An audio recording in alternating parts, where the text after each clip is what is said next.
모든 교양은 남 얘기죠. 안 물어봐도 알려주는 남 얘기 아날람 138회 방송 2부 시작하겠습니다. 거기 손짓이 현란하신 홍대선 작가님. 안녕하세요. 변절자 홍대선입니다. 이제 자기 입으로 말하는구만. 네.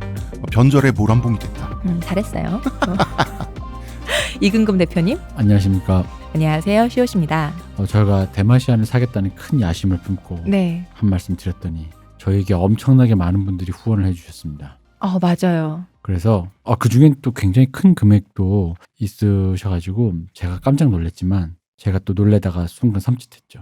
이거에 놀래나? 내가 왜 이거에 놀래야 되지? 여러분의 많은 성원이 필요한. 네. 아직 모자르다. 자, 우리 대선지구 신도 여러분들 수고가 많아요. 저희 아이언맨 많이들 보셨잖아요. 네. 거기가 스타크 빌딩 있잖아요. 네. 저희 배덕 빌딩 그 정도로 짓고 싶습니다, 여러분. 근데 나 이거 맞다. 빌딩이 그만한데 배덕이라고 써있는 거는 그건 최고지. 굉장히 임팩트 있다. 최고. 저희한테 후원을 해주시거나 아니면 응원의 메시지나 뭐든 좋습니다만 네. 해주실 때 꼭 구분해 주시기 바랍니다. 뭘요? 내가 내가 대선진리교 신자라서 이렇게 하는 건지 아니면 진짜 여러분들을 사랑하고 홍대선 씨와는 상관없고 또 시호님을 사랑한다든가 우리 대표님을 지지한다던가. 그런 거라면 구분을 꼭 해주세요. 네. 왜냐면 이게 어떤 신심 묻은 돈인지 아닌지 아니 코 묻은 것도 신심이 묻었다. 그런 건지는 그건 좀 내가 구분을 해서 조금 이렇게 집더라도 이렇게 손으로 이렇게 집게로. 집게로 자, 짚고. 표현에 약간의 지금 교정이 나 필요하다. 저 표현 너무 마음에 들었어. 아니 신심이 깃든 돈이라고 해야 돼. 신시 묻은 돈 너무 좋다. 그러니까 이제 그런 신심이 강림한 돈이라고 업그레이드 하세요. 어쨌든 그런 돈인지 아닌지는 여러분이니까. 왜냐면 저희 보내주실 때 보통 이제 대꾸도 안 해. 우리 이게 뭐야? 팬들이 재미있으신 게 본인들 이름 제가 어디서 많이 뵌 분인데 하고 이름이 느껴지게끔 보내시는 분도 많지만 이름은 아예 생각 안 하시고 네. 그냥 응원 메시지로 보내주신 분 많으세요. 시호님 사랑합니다. 뭐 대선진리교입니다. 이렇게 많이 해주시다 보니까 그래서 이제 그렇게 보내주시는 분들 중에 혹시 그 어떤 신심이 묻은 돈을 보내시는 분들은 꼭 이게 신심입니다. 신심 묻은 돈이다. 신심이 깃든. 신심 묻혔습니다. 이렇게. 근데 만약에 신심 깃들었다 하면 제가 진짜 신심이 묻은 돈이라 생각할 거고 신심 묻은 돈이다 하면 너 가짜지. 그렇게 생각할 것 같아요. 이 얘기하니까 또 우리 오랜만에 한번 또 짚어가야 될 것 같아요. 여러분, 저희 방송은 대순진리교 방송이 아닙니다. 저희 종교 방송 아닙니다. 이것도 지난주에 한방 게시판 댓글에 아주 핫했죠. 어떤 분이 저는 못 봤거든요, 그거. 대선입니다. 대선. 그러니까 이 얘기의 요지가 뭐였냐면 갑자기 네. 어느 분이 댓글로 삭제돼 갖고. 네, 삭제됐는데 이렇게 된 거 솔직하게 대순진리의 팟빵이라고 공식적으로 말하시지 비겁하게 대충 이런 식이었어요. 근데 그게 처음에 농담인 줄 알았는데 그 말을 처음부터 끝까지 쭉 보다 보면 이분이 되게 진지하게 말씀하시네요. 아니 전혀 다른 종교입니다. 저희는 종교 방송이 아닙니다, 여러분. 네. 그리고 저희 고품격 인문학 방송입니다. 네, 저희 아날람 콜라보 대선 진리교는 부산 지역 일대에서 판매되고 있는 대선 소주 있죠. 예, 대선 소주의 PPL이나 광고 요청을 저희는 허락할 용의가 있습니다. 기다리고 있습니다. 네. 제가 대선 진리교는 마음에 안 들지만 대선 소주 저희 광고는 저희가 늘 기다리고 있습니다. 예, 기다리고 있기 때문에 혹시라도 이 방송을 대선 소주 관계자 여러분들이 들었다. 그러면은 여러분 여기입니다. 예, 일단 대선 진리교로 자동적으로 개종을 하시면서 좀 예의 바르게 교주에게 좀 알아서 좀 컨택을 내가 기다릴 테니까 우리 신도 여러분들 수고가 많아요. 어쨌든 후원해 주신 감사합니다. 분들 너무 감사합니다. 네. 제가 좀 많이 놀랐습니다. 여러분들의 네. 폭풍 같은 지지가 더 필요하다. 아직 스타크 빌딩 아직 스타크 빌딩 아직 이제 겨우 돌 하나. 주춧돌 하나 우리 아직 못했다 아직. 우리는 히딩크다. 네. 왜냐면 제가 이제 결국은 이 구디단 지금 녹음하고 있지 않습니까? 네. 프로 디지털 단지에서 일단 이 단지를 먹어야겠어요. 공동 단지로. 자, 그러면 하나는 배덕 빌딩, 또 다른 빌딩의 이름은 감시와 처벌. 아닙니다. 그러면 난 이 단지를 통으로 빌딩으로 세워. 빌딩 안에서 축구하고. 대표님 그거 하실 거 아니에요? 네. 대표님도 산업 빌딩, 네. 지역 빌딩 하실 거 아니에요? 그래요. 매번 바뀌는데 어떻게 또 그렇게 이름 그렇구나. 그럼 그 전체 복합 컴플렉스 이름이 복합 컴플렉스랜다. 같은 말이 아닌가? 이름이 배덕인 거예요? 복합단지가 그렇죠. 아니죠. 복합단지? 금금이지. 원래 최고는 그렇죠. 내 그거를 세운 다음에 전철역 근처에 박는 거잖아요. 서울대 입구역처럼 그치, 금금역. 금금역. 이게 나의 마지막 최종 플랜이야. 그리고 구청 있죠. 구 이름도 바꾸는 거지. 금금구. 금금구. 이게 가천구 이런 거 아니고 못 산다. 금천구 이런 거 말고 금금구 이렇게 딱 바꾸는 거지. 대표님 아니 지지합니다. 그럼 그 대선진리교회 부지 뭐 이런 거는 제가 요즘 LG와 GS처럼 나중에 이혼을 해야 되는 건가? 그 뭐 요즘에 뭐 다른 야망 대선에 나가고 싶어하는 뭐 정치인들이 그런 소리 많이 하신다면서요. 뭐 이렇게 민원 오면은 저도 그 똑같은 얘기 하고 싶습니다. 제발 방송 좀 더 쉬지 말고 열심히 만들어서 제가 더 높은 곳에 가면 더 잘하도록 하겠습니다. 여러분의 손길로. 여러분의 손길이 많이 필요합니다. 이근금 아이고. 나 야망 있는 사나이. 네, 그러게요. 구한말부터 살아왔지.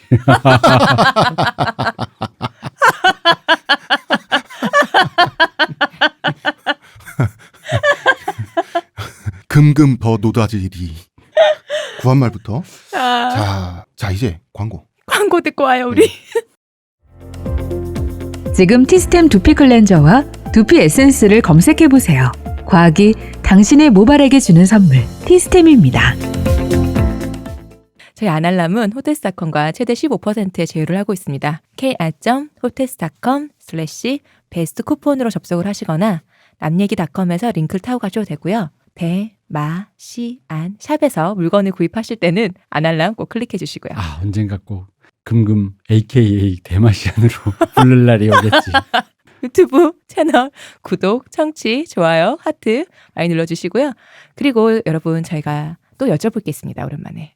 제가 여러분이랑 만나는 자리를 또 오랜만에 한번 해보자. 근데 어떻게 하면 좋을까 고민을 많이 해봤는데 저희가 다른 방식은 좀 쑥스럽다 보니까 어떻게 할까 고민을 하다가 아니 난 안 쑥스러워. 저분은 빼고 합시다. 아니, 난 어차피 홍 작가는 피바다를 원해. 몰래 해야겠군요. 홍 작가님 이거 따로 해주자. 네. 난 피바다를 원해. 홍 작가님 단독으로. 홍 작가님은 내가 단독으로 하나 준비하고 있어요. 단독으로 해야겠어? 안 되겠어. 우린 안 간다? 참고로. 피 흘리기 싫어서. 70에서 피 나올까봐. 이게 일도 8시간 하는 것처럼 홍 작가님과 그런 걸 기획하고 있어요. 쉬시고 토요일 날 딱 나오셔가지고 피 흘리고 귀에서 피 흘리고 가는 거. 8시간 정도는 해야지. 같이. 그러니까 이게 백색 소음이 아니라 설명 소음. 좋다. 홍색 소음. A 설명 MR. 그래도 홍색 소음이라서 귀에서 피 나오는 거야. 네, 여하간 저희가 해보려고 하는 형식은 저희가 저희 영화 얘기하는 거 많이들 좋아하시잖아요. 그래서 공개 녹음으로 저희 GV처럼 한번 해볼까 하거든요. 대관을 해서 영화를 배급을 해갖고 여러분과 함께 영화를 보고 또 저희가 영화 얘기하는 거 직접 앞에서 같이 보시고 녹음도 하고 그런 자리를 마련을 하려고 하는데 근데 문제가 대체 몇 명이나 오실지 모르겠는 거예요. 저희가 일단 토요일 오후쯤에 하려고 생각하고 있고요. 유료로 하려고 또 마음을 먹고 있고 죄송합니다 여러분. 유료로 하려고 있고요. 저희도 정확하게 얼마일지는 모르겠어요. 왜냐하면 대관하는 장소랑 배급받는 영화의 또 값이 다 다르더라고요. 그래서 아마도 2만 원대에서 3만 원대 사이가 아닐까라고 예상은 하고 있어요. 토요일 오후에 저희와 함께 공개 녹음 자리에 오실 수 있는 분들은 오시고자 마음을 먹으시는 분들은 설문조사에 좀 참여를 해주셨으면 좋겠어요. 저희가 몇 명이 오실지 모르겠어갖고 설문조사 폼으로 해서 오시겠다 이런 말씀을 좀 남겨주십사 부탁을 드리려고 이 얘기를 드리고 있습니다. 예, 지금 단계는 인원 파악이죠. 네, 그렇습니다. 인원 파악입니다. 단계입니다. 인원 파악이 되고 나면은 다시 한번 또 몇 분이나 정확하게 오실지 뭐 입금 폼이나 이런 것도 저희가 마련을 할 테니까 말씀해 주세요. 천천히 하는 겁니다. 여러분 당장 다음 주에 하는 거 아니에요. 네. 자, 노예 해방이 됐으니까 이제 흑인들은 잘 살아야 되잖아요. 그리고 이제 북부에 있는 백인들은 원래 흑인들에게 우호적이었단 말이에요. 네. 그러니까 흑인들이 남부를 탈출해가지고 북군에 입대하고 그런 고마움도 느끼기도 했고, 왜냐하면 피라고 하는 것은 같이 흘려야 같이 권리가 상승되는 그러한 곡선이 있어요. 그런데 노예 해방이 된 이후에 흑인에 대한 전국적인 인식은 좋아져야 되잖아요. 혹은 최소한 그대로여야 되잖아요. 놀랍게도 전국적인 인식은 특히 북부에서 급속도로 아주 나빠집니다. 왜 그렇게 됐을까요? 그거는 이제 옛날 캐피탈 레코드라는 영화도 그렇고 네. 뭐 이런 류의 형들이 이제 남쪽에 계시던 흑인 형들이 북부로 가서 뭐라도 도시 노동자가 돼서 뭐라도 해보겠다 이런 그런 서사에 보면 이런 풍경들이 잘 나옵니다. 뭐냐면은 같은 흑인이지만 이게 흔히 말하는 이제 우리로 치면 이거예요. 그러니까 이촌양도를 했는데 너무 시골 무지랭인 거야. 근데 교육 수준도 낮고 심지어 눈치도 없고 그 뭐 도시에 그런 왜 그런 거 있잖아. 그런 어떤 룰도 잘 기본적인 매너도 모르고 없고. 매너나 룰도 모르고 하니까 같은 흑인이라고 받아주기엔 완전히 그 진짜 완전 우리로 치면 시골 그런 분들인 거죠. 그러니까 아니 처음에 호의로 아우 그 지방에서 그렇게 돼가지고 어렵게 힘드셨을 텐데 잘 오셨어? 아이고 여기 오셔야 했는데 왜 그 알잖아. 그런 분들과 왜 조금 처음에 호의로 술 한잔 하다가 술 들어가고 하다 보면 말도 안 통하고. 갑자기 말 안 통하고 둘째 치고 내 그럼 오늘부터 대선이한테 말 놓을게 이러더니 갑자기 니 형이랑 해봐라 씨발 이런 거 있잖아. 이러기 시작하면서 이거 대충 한 번씩 겪어보셨을 거예요. 밑도 끝도 없는. 맞아. 밑도 끝도 없는. 그런 거. 근데 이게 단지 여기에는 그 교육 수준이 좀 낮은 정도가 아니라 극심한 교육 수준의 낮음, 그 다음에 그렇죠. 극심한 가난이 포함되어 있어요. 네 맞아요. 자, 흑인들이 노예 해방이 됐어요. 자유를 쟁취했는데 아무것도 없는 거예요. 맞아요. 어느 정도냐, 우리 저저번 시간에 얘기를 했겠지만 그 백인 농장주한테 우리를 버리지 말라. 왜냐하면 당신을 위해서 지금까지 살아왔는데 갑자기 버리면 우리 갑자기 굶어 죽는 건데 그러니까 그 거대한 농장 속에서 농장주라고 거의 신적인 위치거든요. 그 안이 하나의 사회이기 때문에. 근데 농장주는 북부 점령군이 명령을 하잖아요. 자기 죽게 생겼는데 어쩔 수 없이 그럼 너네는 해방을 할 수밖에. 근데 이 흑인들의 입장에서 해방이 아니라 쫓겨나는 거예요. 생각해보면 노예 해방이 돼서 아무것도 없는 거죠. 예. 그렇죠. 그렇죠. 어쨌든 실업자가 된 거잖아요. 그러니까 농장주도 노예들도 지금 다 같이 망하는 거예요. 그러니까 노예들은 바깥에 안에만 갇혀 살던 노예들은 바깥에 정치적인 격변 이런 걸 모르는 아주 순진무구하고 교육의 기회를 받지 못한 노예들이 절대 다수란 말이에요. 이 사람들은 배신감을 국제 정세나 이런 게 아니라 주인 한 명한테만 느끼는 거예요. 그 주인을 처형하고 막 이랬어요. 그죠. 그런 배신감, 시스템이 이게 연착륙이 돼야 되는데 그러지 못했던 거죠. 근데 남부의 농장주들은 노예주들은 북부 군사들 점령군이 보는 앞에서 강제로 해방을 해야 돼요. 그러면은 이 북부 군사들이 등장해가지고 드디어 인권을 찾으신, 자유를 찾으신 우리 흑인 동지 여러분, 자유의 세계에 오신 걸 환영합니다. 어떻게 먹고 사나요? 알아서. 자유가 있는데 아무거나 하시면 되죠. 그럼 아메리칸 드림. 그러니까 남부에서 해방된 노예들은 직업 먹거리를 찾아서 갈 때는 북부밖에 없어요. 그렇죠. 자, 왜냐? 직업이 있는 곳으로 가야 되니까요. 북부엔 도시가 많잖아요. 자, 농업지대에는 자기 소유의 농토 없이는 생업을 유지할 수가 없어요. 그런데 원래 좀 빠릿빠릿한 이미 성공해 있던 북부에서 장교도 하고 하사관도 하던 그 흑인들은 점령군으로 가면서 싹 이 눈치, 코치 이런 거 있지 않습니까? 네. 딱땅 봐뒀다가 그리고 사실 여기에는 이런 부분도 있었어요. 저 땅 딱 탐나는데 그 남부군 장교 출신이 아직 살아가지고 주인 행세한단 말이에요. 그 처형도 하고 그랬어요. 돌아가셔 주셔야겠다. 돌아가셔야지. 그래서 깃발 꽂아서 자기 땅 하고 그런 일도 많았어요. 그리고 그 북군 출신 베테랑들이 전공도 좀 있고 그러면 그 남부를 딱 그 장악한 민주당 정치인들이 대충 그 정경유착 해가지고 그 뇌물 받아먹고 땅 주고 그랬다고요. 그런데 그건 기반이 있는 사람들이나 가능하지 지금 해방된 노예들은 대부분의 노예들은 아니 무슨 돈으로 농토를 살 거예요. 그쵸. 그러니까 먹고 살기 위해서는 허드렛 일, 품삯 받는 일을 하기 위해서 그나마 직업이 있는 도시로 정말 피난민처럼 대규모 이동의 행렬이 이어져요. 그러면은 이제 북부인들은 남부에서 올라온 흑인들을 드디어 이제 경험하게 되는 거예요. 그쵸. 그 전까지는 바로 그 사람들의 권리를 위해서 자기가 투표도 하고 전쟁도 하고 싸워줬는데 처음에는 기분 좋죠. 어서 오세요 자유의 형제들이여. 여기는 흑백의 차별이 없습니다. 웬걸 북부인들이 경험하는 흑인과 다른 거예요. 말도 안 통해 너무 교육 수준도 낮고요. 빈곤하고요. 그다음에 이게 교양 수준이 낮다 보니까 폭력적이에요. 그리고 이 중에는 올라오면서 북부로 올라오면서 이 지나가는 백인 만나는 백인이나 남부인들 그리고 혹은 주인 속된 말로 제끼고 온 사람들도 많았어요. 범죄자들이 많았다. 꼭 범죄자라기보다는 이게 복수라고 하죠. 분풀이 이런 식으로 제끼고 온 사람들도 많았어요. 그러다가 봐봐요. 범죄를 저지르고 온 건 맞긴 하니까. 이 사람들이 무슨 돈이 있어서 지금 이게 서울에서 부산 올라가는 게 아니거든요. 올라가는 게 4시간 차 타고 올라가는 게 아니에요. 그쵸. 그러면은 남부에서 북부까지 올라가려면 도둑질을 하든지 몇 개월 동안 여비가 있어야 되니까. 여비가 있어야 되잖아요. 훔치든지 강도질하는 뭐가 있어야 돼요. 이미 그러니까 되게 무서운 사람들도 돼 있는 반면에 무식해, 가난해. 자, 이 사람들이 남부에서 사악한 농장주들에게 채찍을 맞으면서 착취당하고 있는 흑인 노예들을 생각했을 때는 거리가 떨어져 있잖아요. 거리가 떨어져 있을 때는 인류 보편의 박애주의에 의해서 분노해줄 수가 있었어요. 그렇죠. 근데 내 눈앞에서 무섭고 얘네들이 몰려 살면 지나가기 껄끄럽고 몸에서 냄새나고 욕설하고 그러잖아요. 그럼 이제 싫어지는 거예요. 정작 내 눈앞에서 나를 불편하게 하잖아요. 싫어요. 그러니까 소외된 채 자기들끼리만 모여서 살게 돼요. 흑인들은. 그러니까 이게 오페라 들으면서 왈츠 추던데 자꾸 뭐 나타나고 랩하고 브레이크 댄스 처음 보는 거 막 몸 그러니까 비틀고 막. 지금의 흑인 문화가 도시의 길거리 문화지 않습니까? 네. 네. 할렘가에 자 소외된 채 자신들끼리 모여 살 수밖에 없는 게 백인들하고 말도 안 통하고 백인들하고 교양 수준도 너무 차이 나고 그리고 이제 끼리끼리 같이 와서 이제 모여들잖아요. 거기가 아마 가장 집값도 싼 데고 이런 식의 도시 외곽에 도시를 벗어날 수는 없어요. 왜냐하면 도시에서 그 출퇴근을 날품팔이를 해야 되니까. 되니까. 그런데 그 도시의 중심가나 이런 데 그럴듯한 데 없으니까 항상 도시 안에 있지만 외곽. 이것이 흑인 북부, 중북부의 흑인 할렘가가 이렇게 형성되기 시작해요. 한번 할렘가가 형성되니까 이제는 지나가기 싫은 우범지대가 돼요. 그래서 흑인 노예들의 자유를 쟁취해 주기 위해서 싸웠던 북부인들, 그 북부인들의 후손 백인들은 흑인을 싫어하게 됩니다. 옆에서 부대끼면서 경험하니까 불편한 거예요. 사람은 사람의 어떤 관대함이라는 거, 사람의 박애주의라는 거는 떨어진 상태에서는 얼마든지 감성적일 수 있어요. 저 조롱하는 게 아니라. 그런데 옆에서 나에게 실질적인 불편함을 끼친다? 싫어요. 자, 독일 사람들이 터키인들을 싫어할 이유가 없어요. 그런데 터키인 노동자들이 독일에 수없이 많이 가가지고 거기서 터키인 마을을 형성하고 근데 거기 교육 수준도 낮고 아무래도 가난하고 그러니까 그 집 아들내미들 있잖아요. 꼭 이제 말 안 듣는 아들내미들 폭력적인 삼촌들 있잖아. 동네 노는 형들.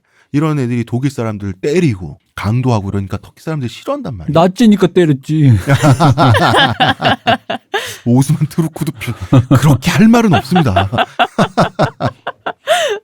이것은 그래서 이 슬럼가가 20세기 들어서 우범지대가 돼요. 이것은 수십 년간 진행된 과정인 거죠. 나라님도 못세 이게 못 건진다. 가난 구제는 못한다는. 네, 그건 거죠. 근데 사실 가난 구제를 못한다기보다는 이거는 약간 방임에 가까운 거죠.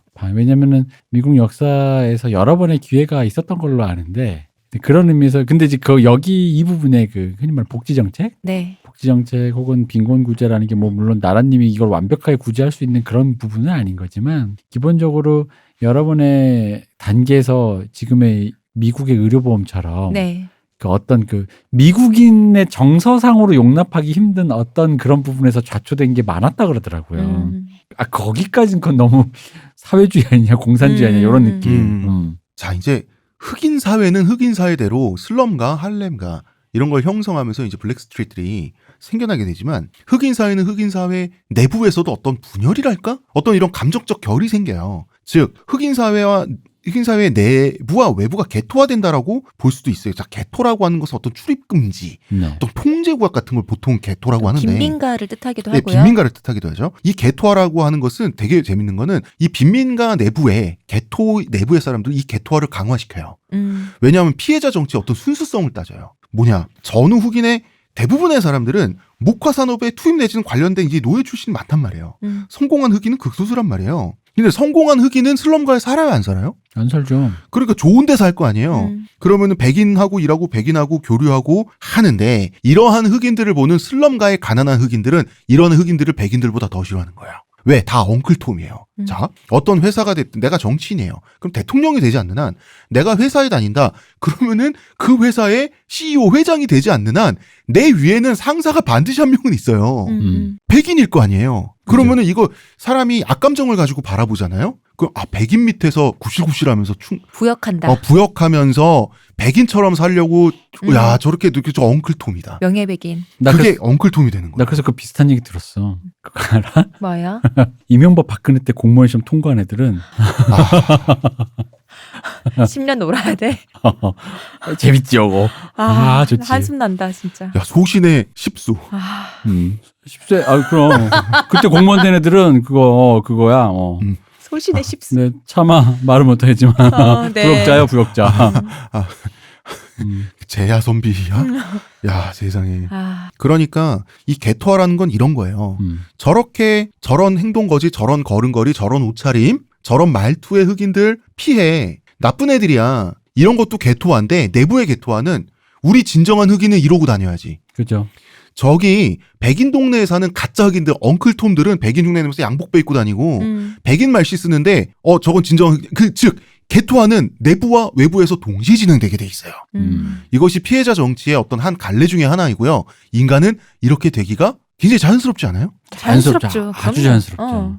그러니까 왜 제가 예전에 우리 아날람 초기 때부터 얘기했던 거, 학교 때 아디다스 신고 있다가 네. 이상한 사람 취급받는 그 커피, 자판기 커피 뽑아 먹었다가 그냥 진짜 나라를 팔아먹은 사람 된 것 같은. 네. 그게 뭐냐면 그 내부의 순수함을 다지는 계기인 거예요. 너님은 지금 철이 없어가지고 지금 그런 미제 동물과 그런 매국적인 행동을 하고 있는데 그래서는 안 된다. 매판 자본에 점령된. 그러니까 그게 뭐냐면 내부의 개토화. 진정한 대학생이 아니다 너는. 그 구국을 나라를 생각하는 그런 지성인으로서의 자격이 없다. 넌 정말 먹고 대학생이구나. 놀고만 먹는. 그 단어 진짜 오랜만에 듣는다. 그러니까, 먹고 대학생.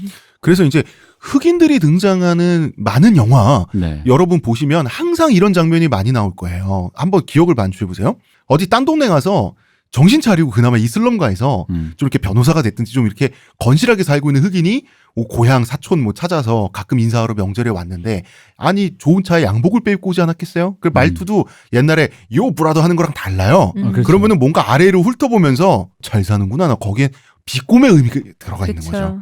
아, 너 진정한 우리 스타일을 벗어났구나. 너 진정한 블랙 맞아? 그러니까 이러한 개토화는 동시에 진행된다. 이것은 우리가 굉장히 많이 경험한 거다. 사실 그런 거죠.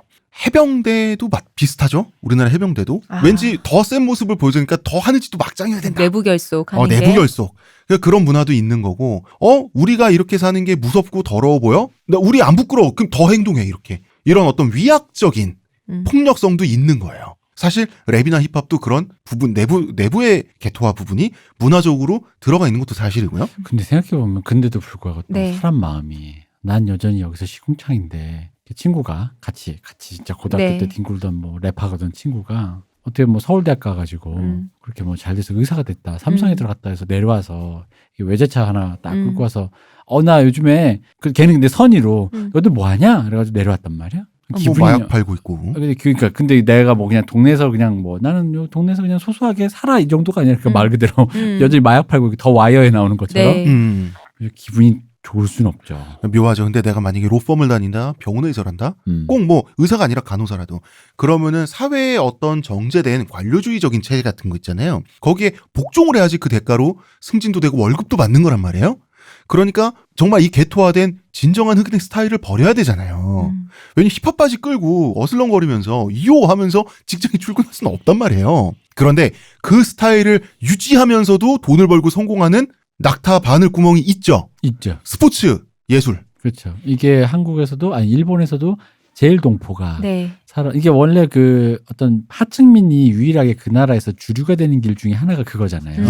예능이죠. 예체능. 그러면은 자기 스타일 정체성을 그대로 유지하면서 네. 제이지 얼마나 부자입니까? 하지만 어렸을 때부터 그 건들대며 다니는 특유의 그 자세 같은 거 있잖아요. 흑인의. 그런 거 그대로 유지할 수 있죠. 그게 그러니까 본인의 자산이잖아요. 그렇죠. 근데 이게 가장 자랑스럽고 가장 욕도 안 먹고 부러움도 살 만한 가장 자랑스러운 성공이 이런 형태의 성공으로 고착되게 되는 거예요. 흑인의 고착이란 말이 정체성을 좀 어감은 안 좋지만. 흑인의 정체성을 버리지 않으면서 성공한 케이스라고 생각하니까요. 그러면 과연 그 개토화된 정체성은 무엇이냐라는 거예요.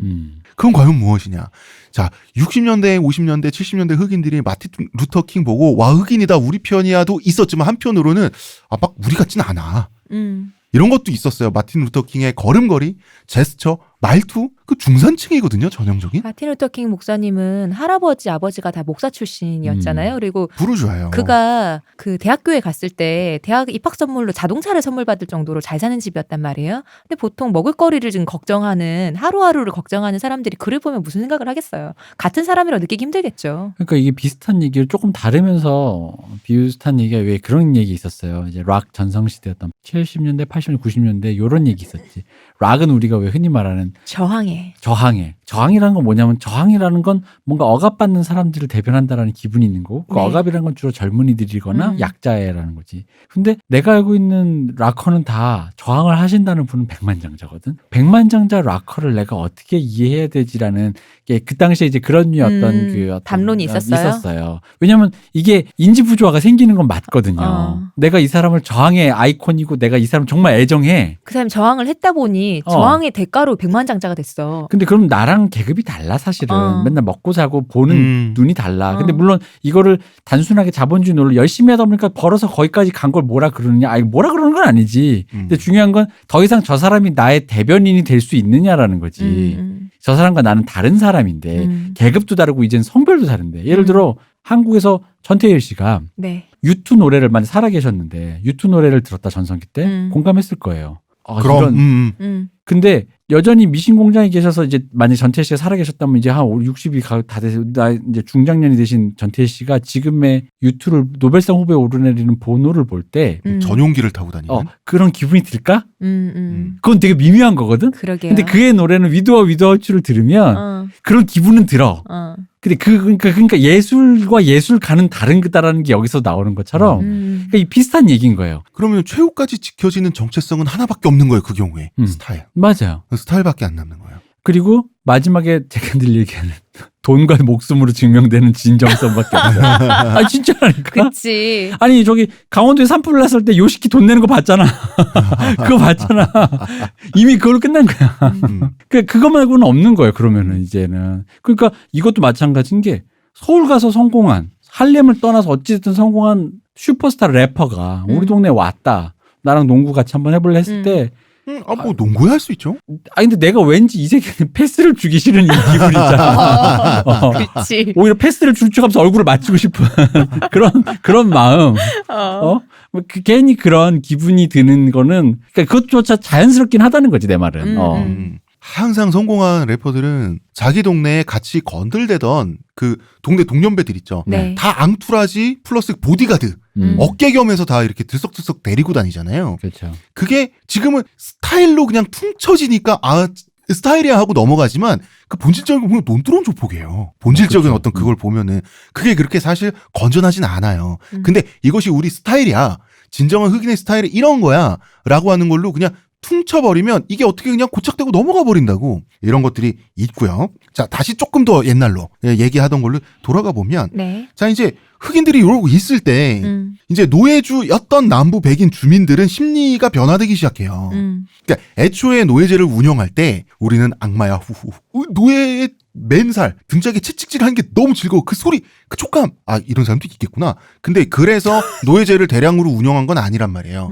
그건 단지 좀 미안하긴 한데 돈이 되는데 어떡해. 돈 벌고 싶은데 어떻게 굉장히 실리적인 이유였어요. 여기 이념적인 차원은 원래 없었어요. 자, 노예제를 지지하고 용인했던 우리 지지난 시간에 말했었던 초창기 대통령들 있죠. 네, 미국의 대통령들. 예, 노예제를 지지한 대통령들조차도 이건 필요악이라고 했어요. 노예제 폐지를 지지한 사람들조차도. 예, 노예제를 지지하든 폐지를 지지하든 네. 이걸 다 악이라고 생각했다고. 근데 필요악이라고 생각했어요. 즉 우리가 노예제를 운용은 하지만 이거 최대한 빨리 끝내는 게 좋겠다.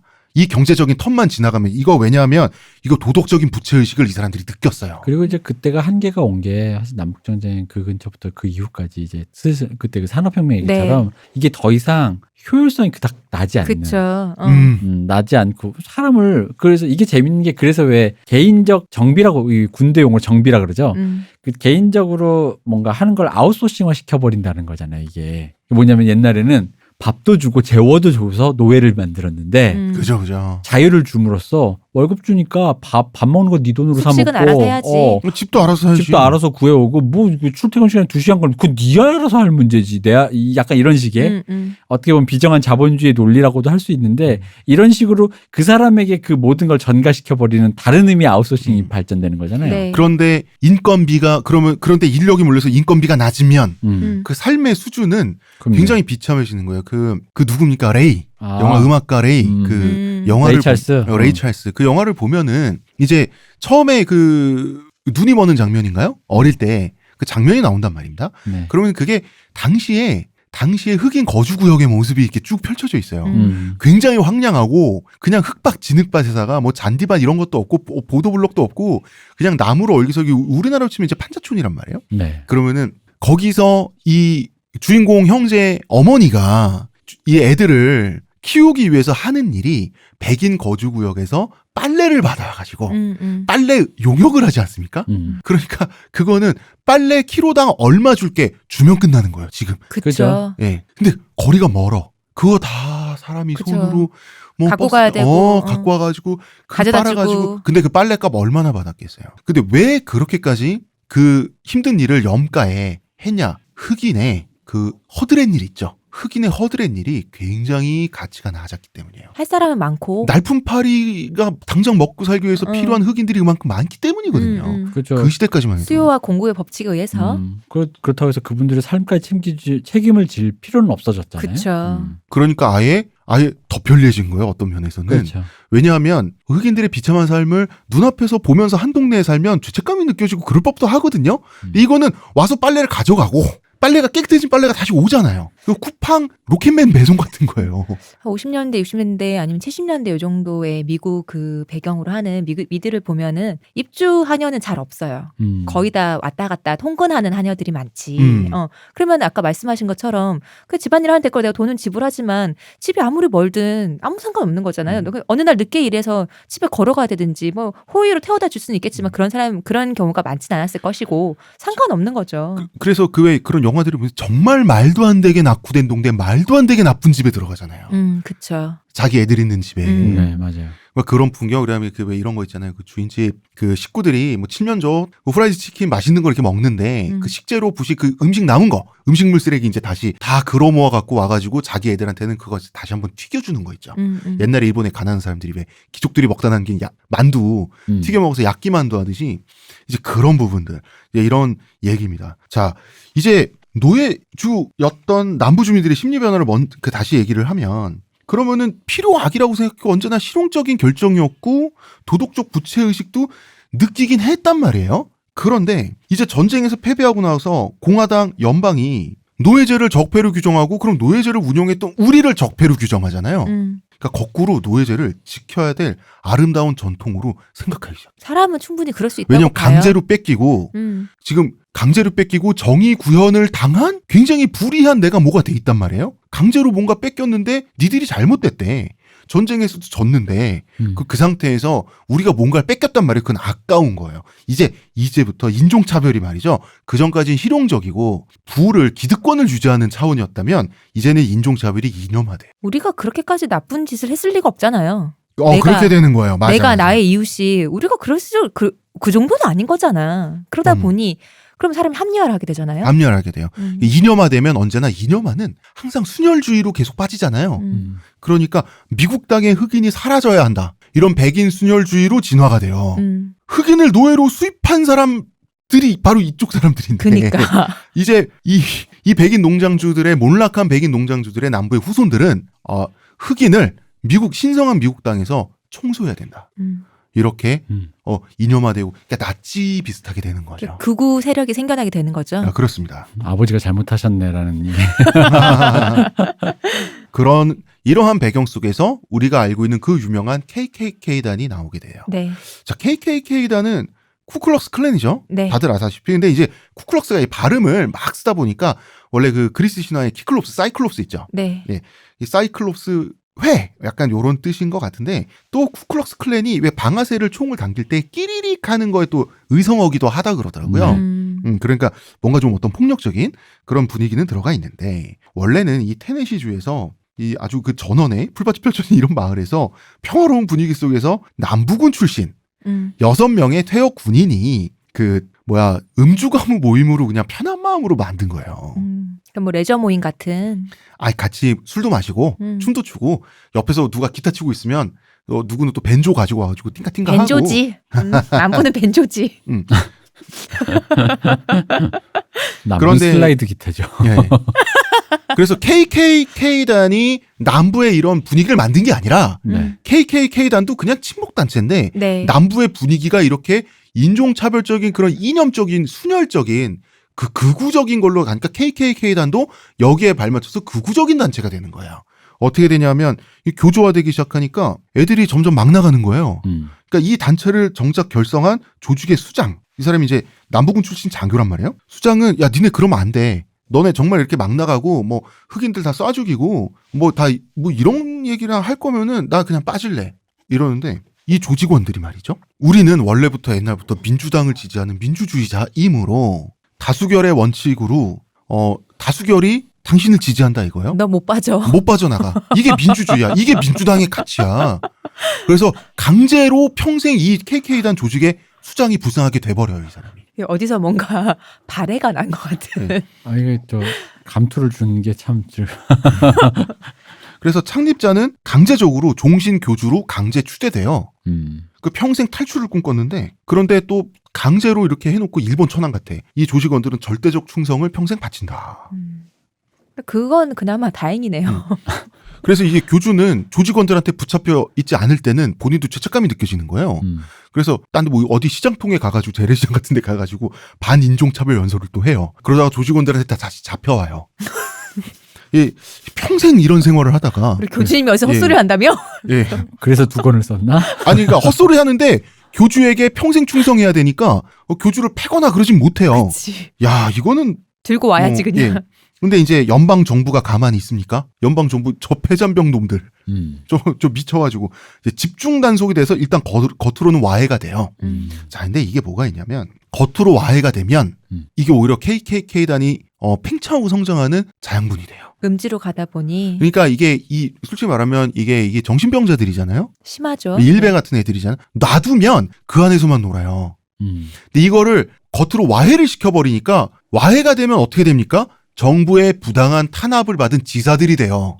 그러니까 지하에서 저변이 확대되는 거예요. 이게 참 웃깁니다. 그래서 이게 자 이건 잘못된 운동이지만 운동이죠. 그렇죠. 운동을 와해시킨다라고 하는 거 굉장히 애매모호하고 굉장히 이거는 어려운 거예요. 그래서 정권 입장에서 언제나 이 KKK단 제일 유명한 게 패션이잖아요. 네. 길다란 하얀색 꽃가를 이렇게 뾰족하게 그리고 이제 종교적 의식인데 눈만 뚫은 거. 그렇죠. 종교적 의식인데 반은 다 기독교 의식인데 반은 기독교적인데 나머지 반은 기독교를 완전히 데칼코마니처럼 반대로 해가지고 이제 사탄 숭배 의식 같은 걸로 원래 그 사탄 숭배 의식은 와 간지나지 않냐 약간 이런 걸로 시작했어요. KKK가 네. 백인 우월주의뿐 아니라 동성애도 반대하고 네. 그리고 그 백인들이라 할지라도 흑인들을 지지한 사람도 탄압을 해야 되고 그러니까 이제 그 백인들의 환바의 환이 아리안이거든요. 네. 우리는 뭐 북방의 드넓은 촌 말 달리던 우리의 기상은 환 뭐 이런 거잖아요.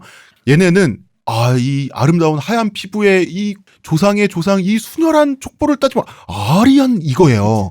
얘네는 크리스찬 쪽으로 크리스트교를 그러니까 기독교를 지지하다 보니 로마 가톨릭도 부정하고 뭐 그런 단체잖아요 여기가. 막장입니다.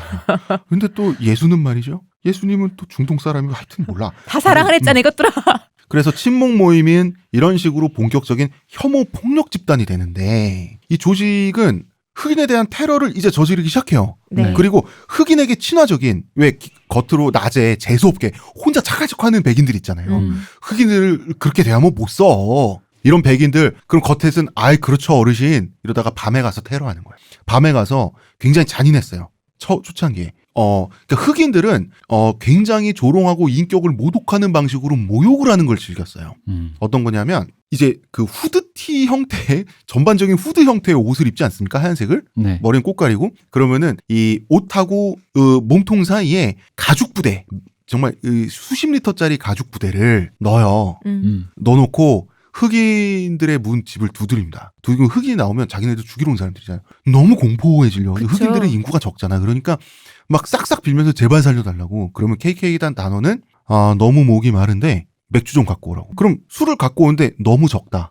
통째 가져오너라. 그거 벌컥벌컥 다 마시는 거예요. 그 사실은 가죽 마시는 게 부대에 아니라 넣는 거죠. 가죽 부대에 들어가는 거죠. 좋을 텐데. 잘 마셨다 하고 가면은 흑인들은 공포에 부들부들 떠는 거예요. 근데 흑인들 되게 바보 같지만 이러면 생각해 보세요. 한밤중에 미국은 집문 열면 거기 이웃이랄 것도 그러니까 없어요. 뚝뚝 떨어진 곳에서 그 횃불 들고 그 비주얼에 이거 장난 아니거든요. 정작 경험하면. 그리고 흑인 동정하는 재수 없는 착한 척하는 백인들에 대한 테러 굉장히 잔인한 양상을 띄었어요. 조롱의 양상이 아니라 병으로 얼굴 그어서 장애인 만들어버리고 이런 짓 굉장히 많이 했어요. 뭐 이런 식으로 점점 뭐 1기가 다시 2기가 2기는 조지아주에서 2차 결성이 되면서 이때 정말 폭발적으로 인원수도 많아지고 가장 또 극렬하고 강렬하게 나쁜 짓도 많이 하고. 회원수가 200만 명이었어요. 네. 그리고 다수의 민주당 상원 의원이 조직원들이었어요. KKK. 뭐 이제 이 중에는 이념적 동의도 있지만 이제 그 표받지. 그쵸. 표받아야 되니까. 어. 상원 의원 시절에 민주당의 해리 트루먼 대통령, 이 사람 대통령 된 사람이에요. KKK단 난원이었어요. 표받지. 물론 트루먼 나중에 대통령 되고 나서는 손절했습니다. 음. 후회합니다 이러면서. 트루먼 또 이분이 또 미국 최후의 고졸 대통령입니다. KKK 단원 아내가 썼다며. 가입원사. 그리고 한국전 참전 명령을 미군에 내린 인물이기도 하죠. 네. 예. 이분이 얼만큼 진심이었는지 뭔지를 떠나서 KKK단 이 민주당 한때 노예주였던 이 민주당 표밭 있죠. 네. 여기서 KKK단과 척지고는 정치인이 될 수가 없었어요. 당시 민주당 정치인들이. 이 정도로 기세가 등등했습니다. 그러다가 국가의 탄생이라는 영화가 미국에서 개봉이 되는 어떤 문화적 사건이 일어나죠, 대표님. 뭐 대단한 영화죠. 자, 이 예술적인 부분만 말씀해 주십시오. 왜 이 영화 얘기를 하냐면 이 영화가 당시 미국의 데이트작이었고요. 센세이션이었고요. 그다음에 당시에 어떤 미국의 인종차별 문화적인 어떤 그런 것들 있잖아요. 그 핵심 중심에 있던 영화였어요. 그리고 영화 전체의 역사에서도 중요하다고 하더라고요. 그 영화 역사에서 이제 이게 1900년대 초기니까 영화 언어라는 게 이제 막 우리가 알고 있는 익숙한 영화 언어가 이제 막 개발되던 시기인데 바다 건너편에 소련의 에이젠슈타인이 몽타주 이론이라는 걸 만들었죠. 몽타주 이론은 뭐 별거 없습니다. 저번에도 얘기했지만 컷과 컷이 붙었는데 이런 느낌이 나더라. 네. 그러니까 요즘으로 치면 과학, 인지 심리학적인 거를 그냥 과학적 근거는 없는데 경험적 데이터를 동원해가지고 이게 맞겠거니 해서 짜내신 분들이에요. 그러니까 이 사람들이 대단한 게 실제로 지금 다 맞아.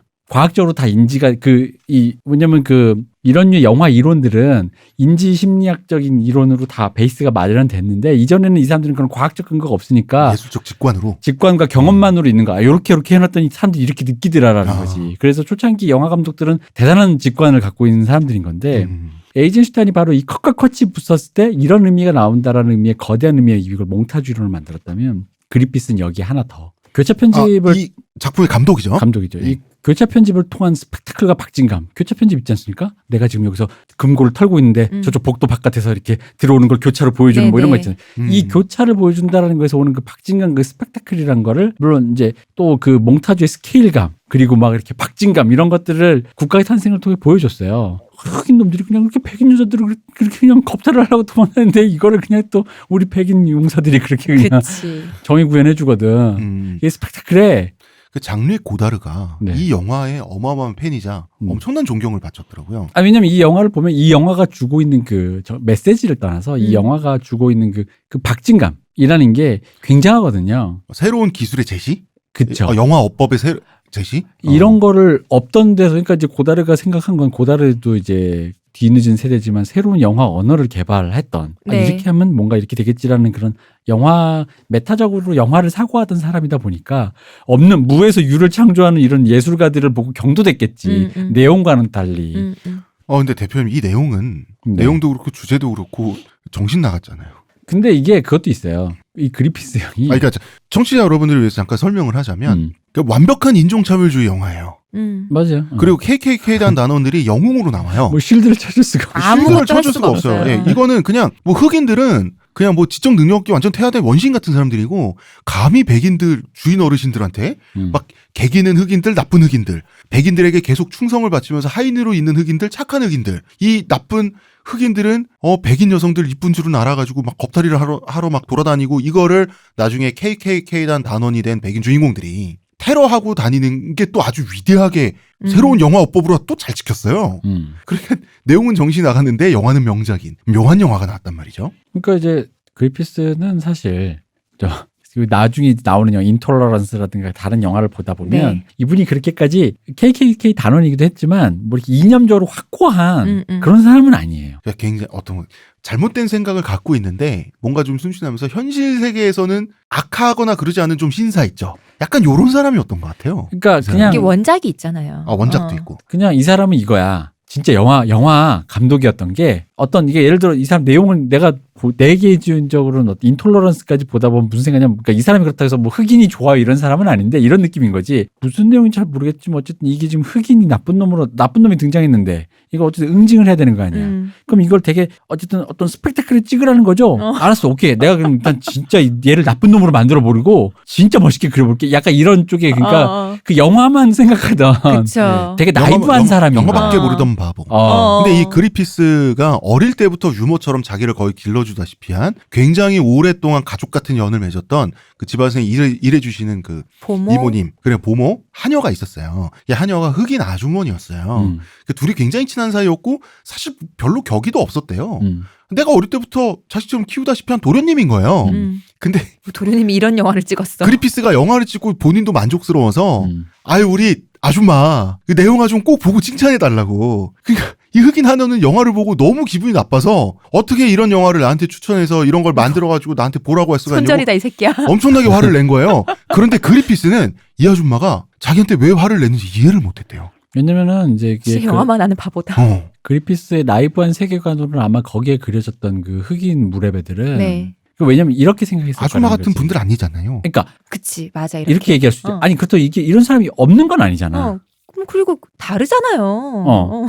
아니 그 흑인 무레배가 없는 거 아니잖아. 네. 그 나쁜 놈이 있다. 그리고 정의 구현했다. 이게 뭐가 문제예요? 근데 이제 그게 이렇게 그려놨을 때 이 영화를 보고 났을 때 어떤 그 흔히 말하는 맥락, 컨텍스트, 이 영화가 위치하는 곳에서 사람들이 어떻게 받아들이고 어떤 인상을 줄 수 있다라는 것까지 생각 안 한 거지. 네. 아니 뭐 동네 백인 깡패도 있고 흑인 깡패도 있는데 그 중에 내가 흑인 깡패 포커스를 내서 영화를 찍었을 뿐이다. 세상에 없는 얘기한 것도 아니고. 그리고 이미 유명한 원작 소설을 더 기깔나게 제대로 된 영화로 만드는 데 집중했겠지. 이 사람은. 그치. 약간 이제 그런 쪽이다 보니까 그리피스가 댕청했다. 댕청한.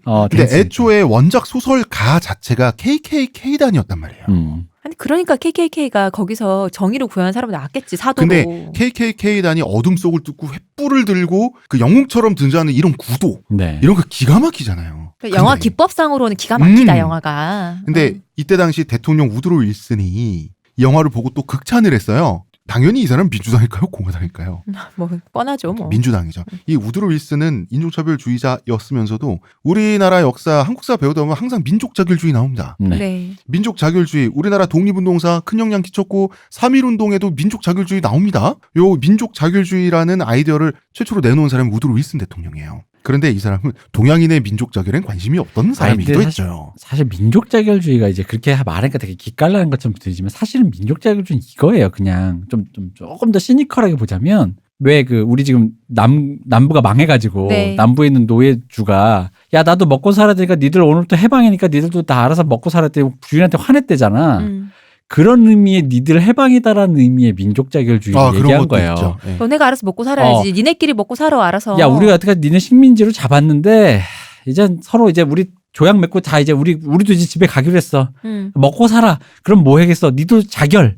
니들 스스로 자결하지 말고 수어사이드 아니고요. 수어사이드 아니고 스스로 알아서 결정하고 해. 이제 니들도 자유야. 이런 의미의 민족 자결이지 무슨 꿈과 희망 주려고. 네, 그럼요. 제3세계 사람들한테 꿈과 희망 주겠습니다. 여러분들 모두 다 이런 의미의 민족 자결이 아니에요. 이 풍진 세상에 니들이 믿고 기댔고 니들 자신밖에 없어. 그냥 그런 거예요. 여기서는 어떤 게 있냐면 그래 니들이 그러니까 이거는 주 단위가 될 수도 있고 개인 가정 단위가 될 수도 있지만 국가 단위가 될 수도 있죠. 그렇죠. 민족 단위가 돼서 니들이 전쟁 이때 히틀러가 아니지만 뭐 전쟁 일으켜서 망하든 민족이 그냥 지구상에서 어디 국가 똑바로 운영 못해서 증발을 하든 그건 다 너네들 책임이다라고 하는 어떤 무시무시한 신자유주의적인 어떤 그런 것도 들어가 있기도 맞아요. 해요. 나한테 자꾸 이제 우리 여태까지 식민지에서 내가 좀 뭐 했는데 나한테 이제 징징대지 마. 우리한테.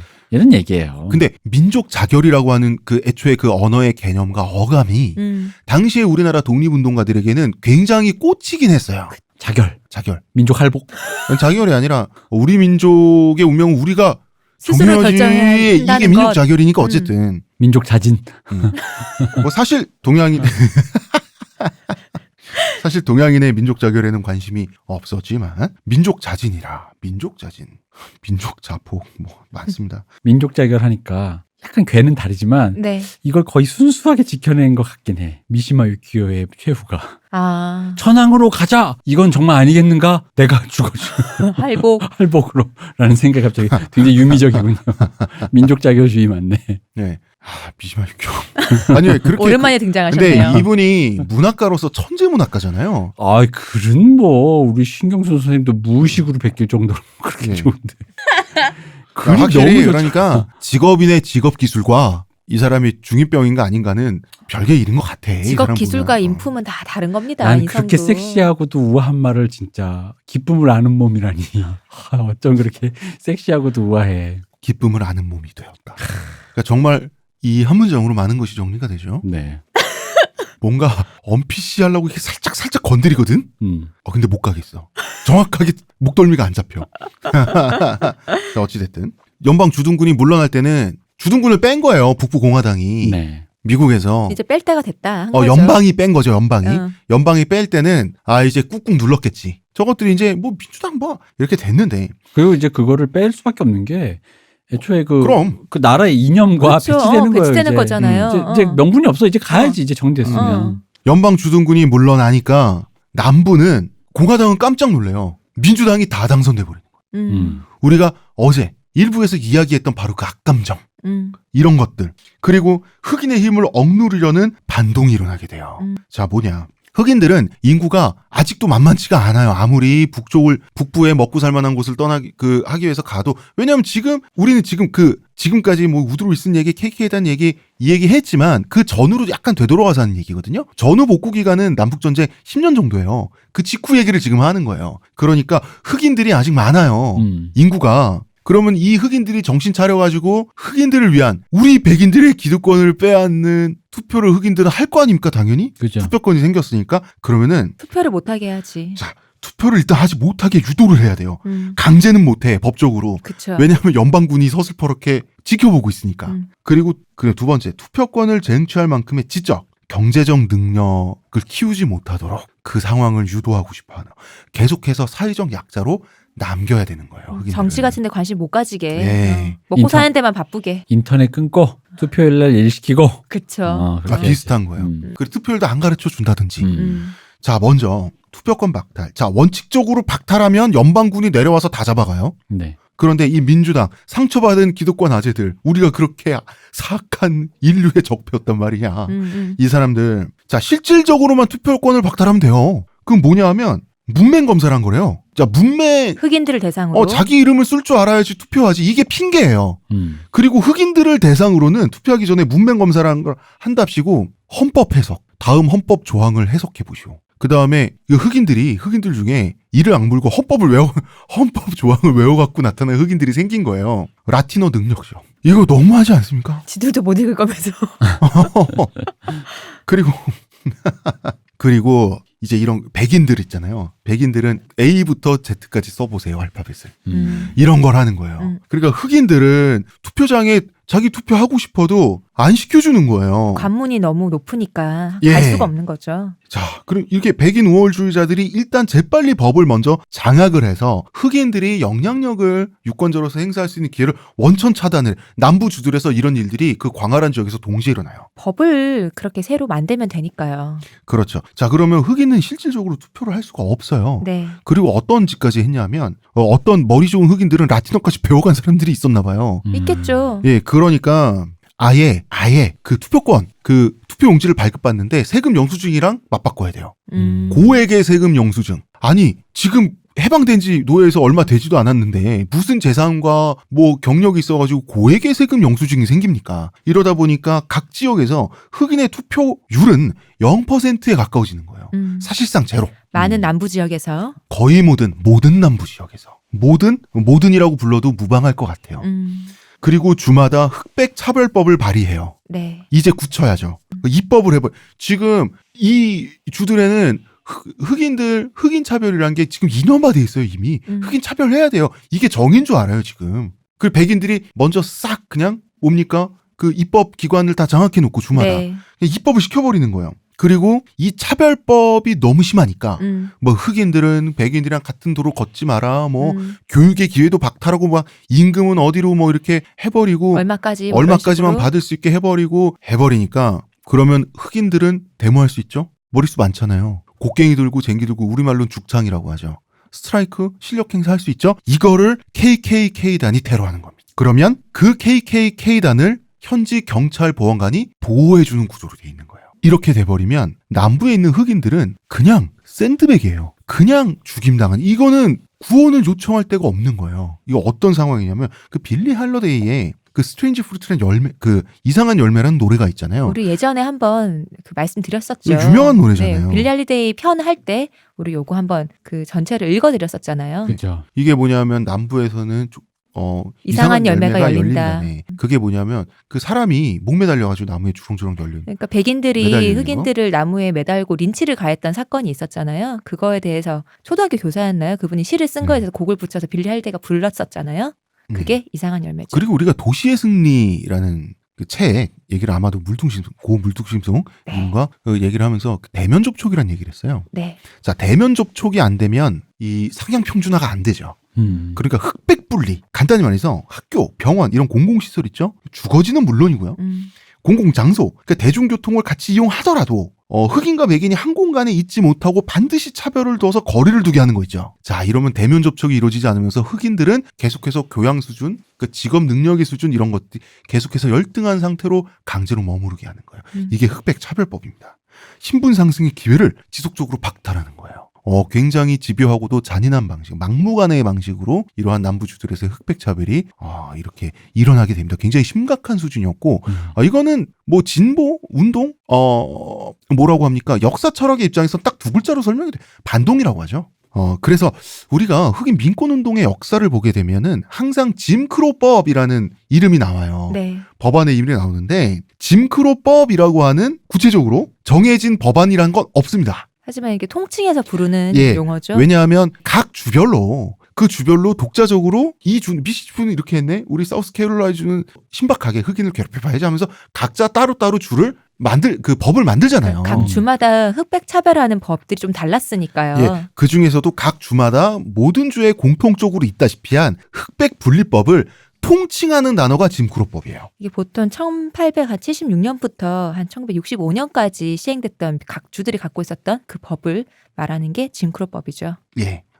짐크로법은 일단 짐크로에 대해서 먼저 말씀을 드리자면은 그 영국 이민자였던 코미디언이었던 그 연기한 캐릭터인데 그러니까 시골의 초라한 흑인의 굉장히 희화한 캐릭터잖아요. 근데 네. 이게 너무 선풍적인 인기를 끌다 보니까 짐크로라는 말 자체가 흑인을 비하하는 말이 되죠. 이때 당시에는 사실 니그로는 흑인을 욕하는 말이 아니었어요. 근데 짐크로는 흑인을 욕하는 말이었었어요. 왜냐하면 크로가 또 까마귀란 뜻이에요. 이게 이 쇼의 이름을 민스트럴 쇼라고 하는데 네. 굉장히 이제 형식화돼요. 그러니까 일본의 만담극 보면 항상 그 뭐 츠코미가 뭐라고 그럽니까? 그 츠코미가 복해? 뭐 이런 식으로 이렇게 뒤통수 딱 때리는 정신 차려 이런 역할 하나 있고 또 이렇게 약간 어리버리되다가 이렇게 한 대씩 콕 맞으면서 정신 차리는 여기 두 명이 티키타카하면서 하는 일본의 전통 만담극의 형식이 있지 않습니까? 그게 현대에서도 내려져오면서 일본의 코미디 팀이 2인 코미디 팀이 되게 많잖아요 지금도.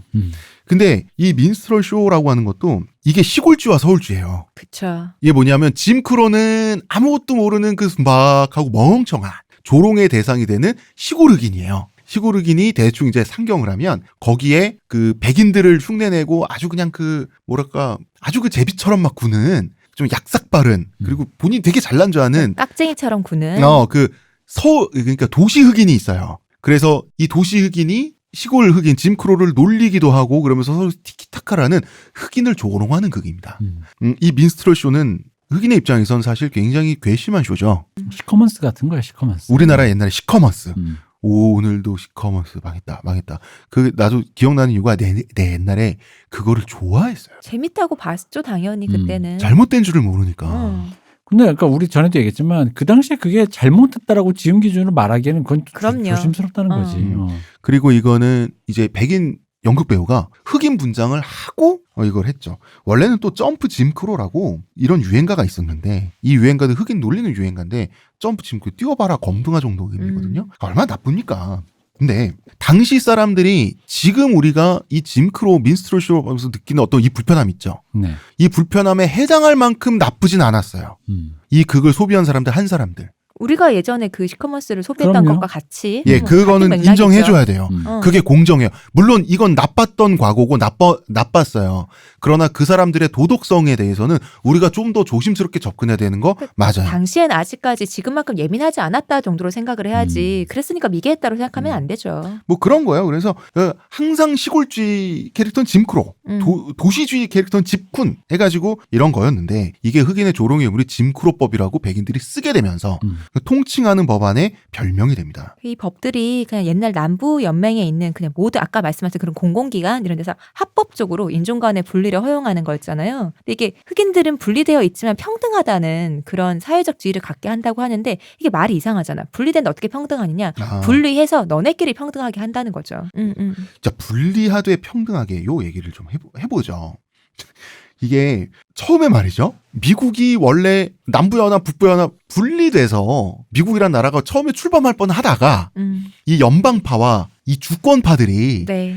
특히 남부, 북부 이렇게 서로 야 그래도 우리 함께 가야 되니까 연방이란 걸 만들어서 그 주권은 어느 정도 보장하고 뭐 이러면서 그런데 우리가 한 나라고 한 연방이면 우리가 큰 틀에서 타협을 해야 되지 않냐라고 해서 억지로 타협적으로 나왔던 게 그 5분의 3 원칙 얘기를 우리가 했었잖아요. 네네. 흑인 5명은 백인 남성 3명과 동일한 어떤 투표권과 인격을 갖는다. 5분의 3 인간이다. 웃기잖아요. 이것도 그러면은 이제 남부가 자꾸 이렇게 반동을 저지르는데 연방은 제재를 가할 거 아닙니까? 너네 미쳤니? 남부는 민주주의 못 잃어 이렇게 되는 거. 이것도 민주주의야. 이렇게 되는 거예요. 우리의 주권을 공화주의자, 연방주의자, 너네 북군이 전쟁에서 우리를 짓밟고 이겼다고 해서 우리의 주권을 이렇게까지 막 짓밟을 수도 있는 건가요? 라고 하면 그러면은 저게 잘못된 건 알아. 흑인들이 너무 안 됐고 이럴 거면 남북전쟁 우리가 왜 해서 이겼지? 그런 기분이 들긴 하지만 철저하게 다시 한 번 더 짓밟기는 그럼 그때부터는 내전도 아니고 그럼 나라가 이상해지는 거거든요. 그럼 이제 인종 청소밖에 없지 뭐. 남부 백인 인종 청소밖에 없는 거예요. 그러니까 그러면은 최소한의 절대적인 대원칙을 지키되 주별로 주권을 행사해 가면서 입법을 한번 해봐라. 이 원칙이 뭐냐면 분리하되 평등하게 해요. 분리는 하지만 흑백이 그러나 원칙적으로 흑백 평등해야죠. 우리 다 같은 인간인데. 자, 타협안으로서 우리 타협했어요라고 이렇게 문제를 딱 덮는 셈치는 반창고로서는 뭐 어떻게 될지 모르는 문장이에요. 분리하되 평등하게 실질적으로 말이 됩니까? 아니 백인 입장에서 아니 야 평등하지. 내가 뭐 해코지하겠다는 것도 아니고 서로 다르게 가지. 얘 남녀 화장실도 분리하잖아. 그럼 평등하지. 아니 그럼 같이 쓸까? 서로 불편해하니까 분리하자 이거지. 내가 지금 졸리고 피곤하니까 내가 순간적으로 속으로 같이 써야 되나 나 이러고 있었어요. 요즘 성평등 화장실이 있으니까요. 근데 그럼요. 분리되면 평등하지 않습니다. 실질적으로. 언제나 이 남부의 주들의 반동이 원하는 건 뭐냐면 실질적인 불평등. 그렇죠. 자, 그러다 보니까 이제 남부의 흑인들은 20세기가 되면 더 이상 이렇게는 못 산다라는 생각을 가지고 20세기를 맞게 되는 거예요.